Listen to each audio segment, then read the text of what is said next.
Good morning. Hello everyone. Welcome back to my vlog at Joyce Farm. Yan mga ka-BSK. Palang araw po sa atin lahat. Yan, ito makulimlim. Mag-aalas 12 pa lang. 11 something. Ito sa farm makulimlim ngayon. Samahan niyo po kami ito maghapon na ito. Papakain natin yung puppies at naamoy na tayo. Papakain natin sila para gutom na. Samahan niyo po kami.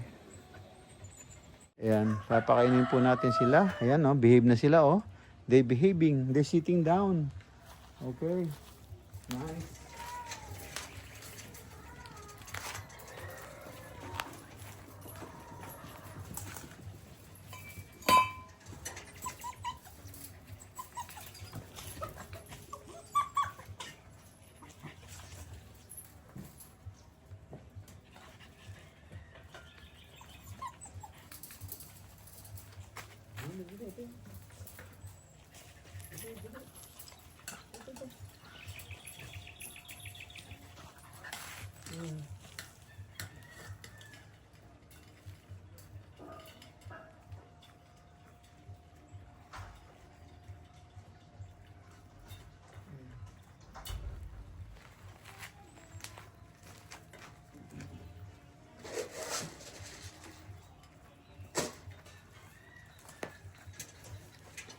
Ba't di mo kinakain to? Ha? Ba't di mo kinakain? Ba't di mo kinakain to? Dahil ka tayo dyan. Sura-sura pa ata ka na.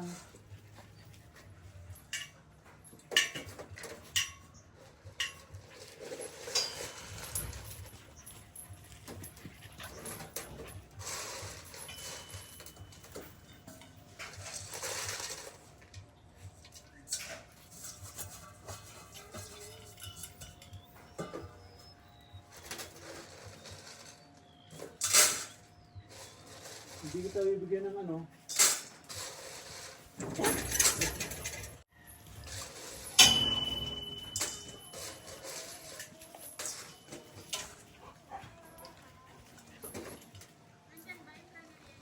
Gago ka, ha?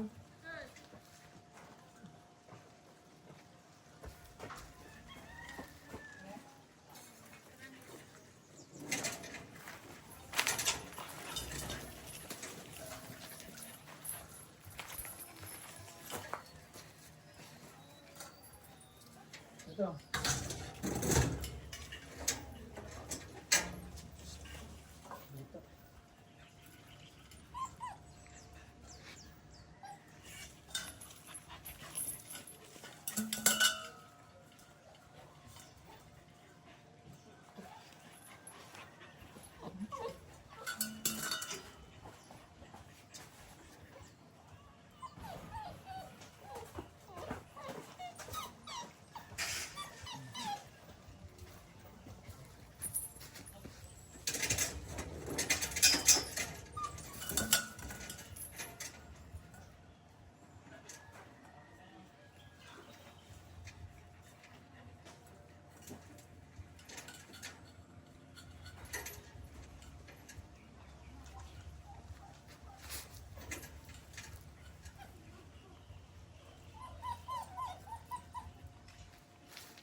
Get inside, get inside.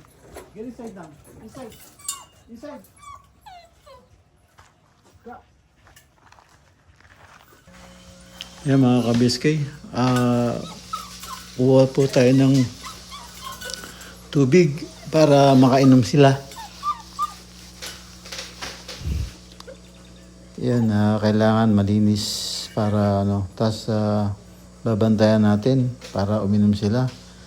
Minsan di sila umiinom. So, sanayin natin pagkakain uminom sila para healthy sila. So, yan, nililinis ko lang yung yung kuhanan ng tubig. Yan, at andito lang sa gripo.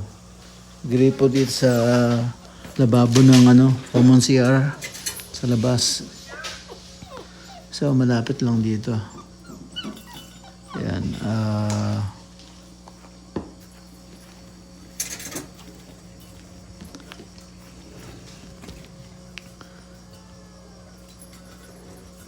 Yan. At yan. Papagaspas na yung kanilang buntot.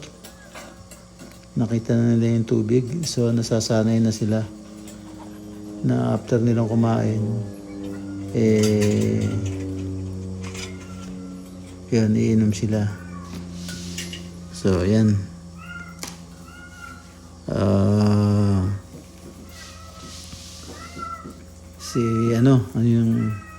Si Martes saka Santino, lakas uminom ng tubig.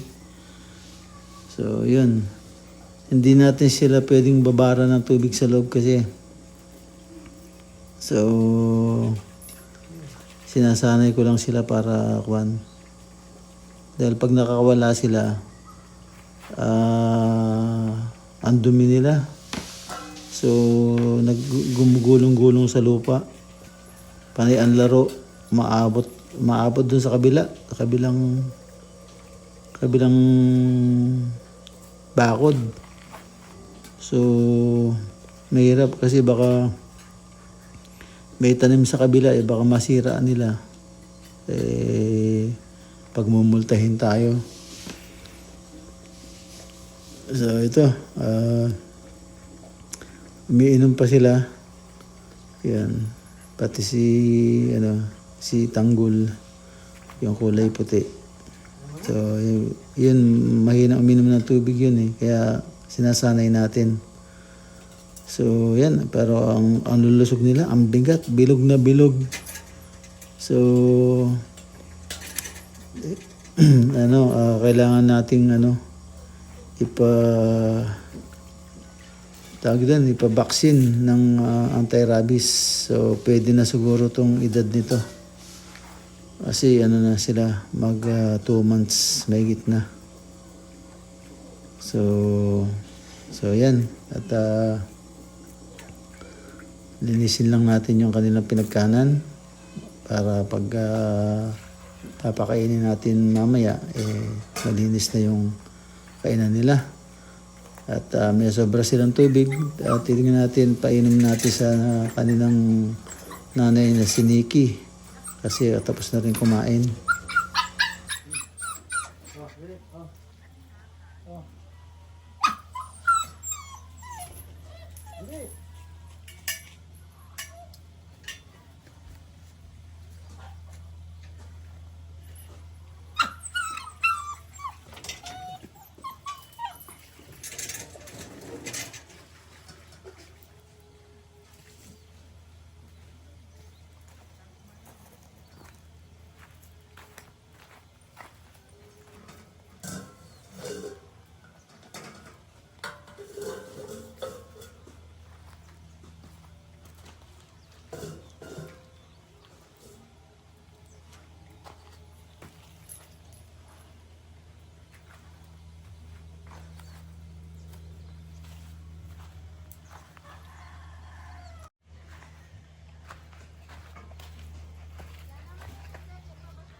Bella.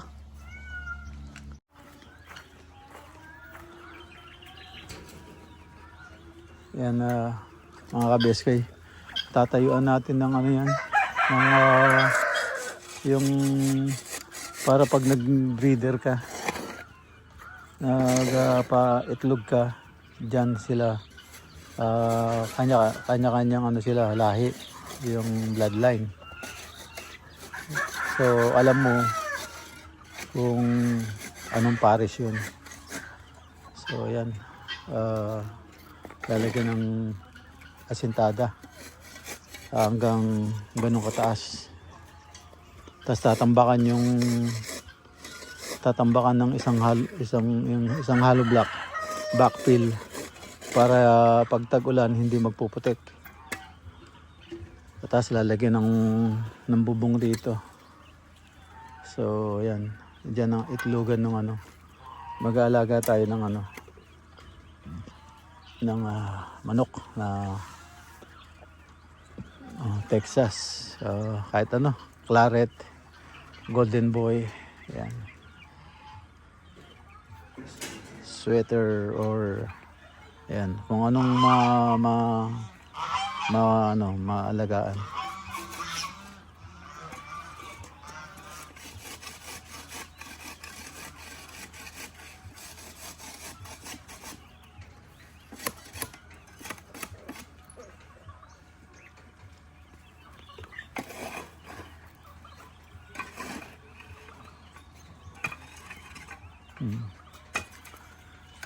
So yun.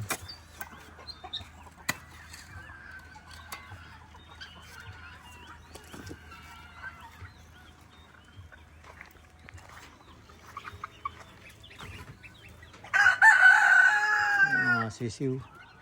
Ayun, malalaki na yun. So yung mga bibi. Yan, paalis tayo mga ka-BSK. Bibili tayo ng feeds. Ayun po yung mga bibi natin. Ayun yung mga bibi natin. Naglalaki yan yung mga barako. Saka yun yung gansa. Pabo.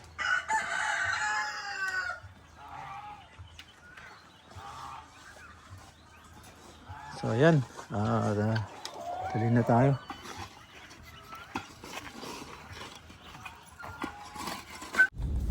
Ayan mga ka-BSK, andito ako sa Olongapo. Umabot ako dito, kahanap ng pera. Walang pera, Western Union. Walastik yan. Umabot ako ng San Francisco ng Olongapo. Umabot ako ng Olongapo, walang pera, Western Union. Pati yung Cebuana, offline, walang pera. Anak ng beteng makipag-transaction to mga ito sa araw ng linggo. Daming kaartehan. Ayan, buhat Castillejos at Western Union. Umabot ako ng Olongapo, walang pera, Western Union. Ibang klase. Kaya yan, nangabitin-bitin tayo mga ka-BSK. Walang ya. Nabitin. Walang wala. Yama. 346 minutes later. Andito na tayo sa farm. Ayan mga ka-BSK, taas ng apoy. Ayan, dito na tayo sa farm. Yeah, nabot tayo ng siyam-siyam kahanap ng pera. Walang pera, Western Union. Hindi natin makuha yung pera. Ito, nagsigana lang tayo dito sa farm. Pagdating natin, mataas na yung basura. Ang taas ng apoy. Siga kami, gabi na.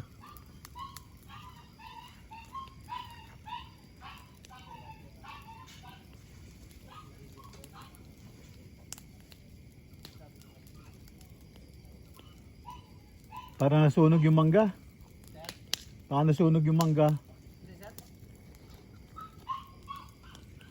Mainit.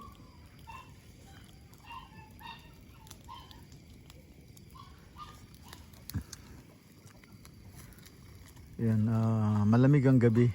So, kaya nagsiga kami.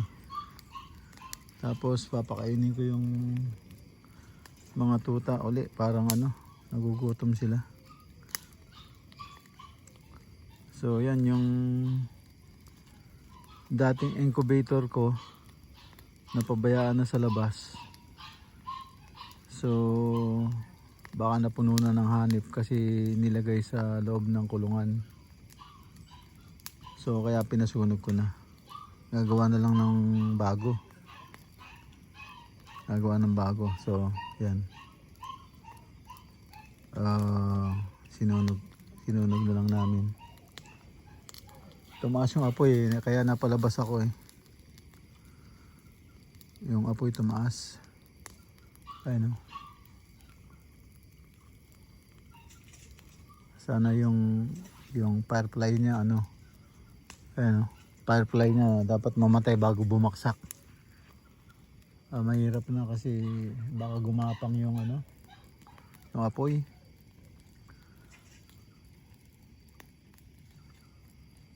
So yan, ganda, malamig ngayong panahon, sobrang lamig yan. Alas 12 na, tumila ako na yung manok. Alas 12 na, ay alas 12, alas 2. So yun, medyo mina na yung apoy. So pakainin na natin yung mga aso kasi mina na yung apoy. So yan ang dito sa gabi, maliwanag yung ating farm. Yan. So pakainin natin yung mga aso.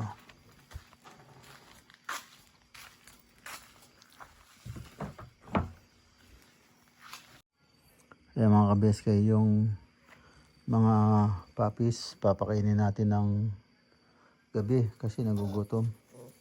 So ito, titignan natin kung magbe-behave sila. You have to behave.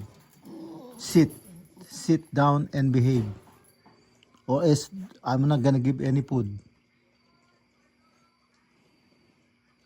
You guys making noise too much. So you has always behave. If you have some food, you need some food, so you have behave. You have to ask. No need to make a noise. Understood? Now they're listening, look. They're listening. They're listening, look. See, I told you. Now, because you're behaving, I give you food now. A few moments later. Ayan mga ka-BSK, andito na po tayo sa loob ng bahay. End up na po ako dito. Kita-kita tayo susunod na upload. Ayan mga ka-BSK. Thank you for watching. Ingat po dyan. God bless. Bye-bye.